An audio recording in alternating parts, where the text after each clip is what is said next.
தூத்துக்குடி மாவட்டம் திருச்செந்தூர் அருகே உள்ள தேரிக்குடிப்பை சேர்ந்தவர் காசிராஜன். இவர் பூர்வீக சொத்தை குறித்து தரும்படி கூடுதல் தூத்துக்குடி மாவட்ட நீதிமன்றத்தில் 2021ஆம் ஆண்டு வழக்கு தொடர்ந்துள்ளார். இந்த வழக்கு நீதிமன்ற விசாரணையில் நிலுவையில் உள்ளது.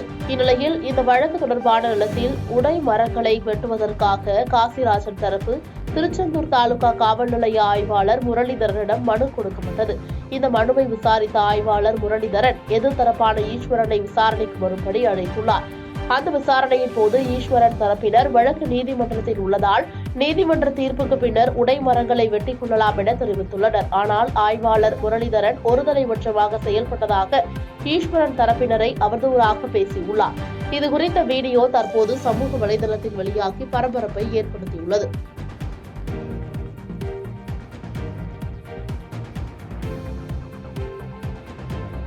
பாதகம் செய்பவரை கண்டால் நாம் பயங்கொள்ளலாகாது பாப்பா. மோதி மிதித்து விடு பாப்பா, அவர் முகத்தில் உமிழ்ந்து விடு பாப்பா. அண்மை செய்திகளை உடனுக்குடன் தெரிந்து கொள்ள இணைந்திருங்கள் இயம்நாடு தொலைக்காட்சியுடன்.